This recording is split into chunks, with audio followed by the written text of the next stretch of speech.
Hello, I'm Rob with Custom Fabricating Solutions. Today we're introducing a new product. It's a zero clearance fence for the latest RIDGID model number R4210. In this video we're going to demonstrate how to install it. We've already taken the time to install the left fence. I'm going to go ahead and install the right fence. In this kit you will get provided all the hardware, the wrench to tighten everything up will come in the kit. Here we go.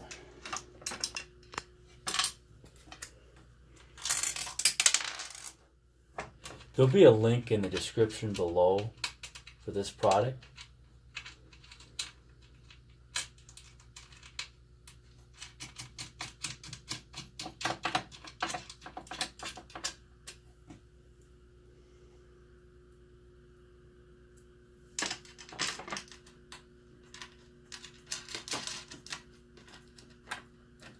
That's about it. Tighten it down and you're able to adjust to your blade and you'll be ready to go. You'll be cutting a burr-free cut, safe, no more kickbacks. You know, if you like what our content is, we'd like you to like, share, and subscribe. If you need the best, choose CFS. Thank you so much.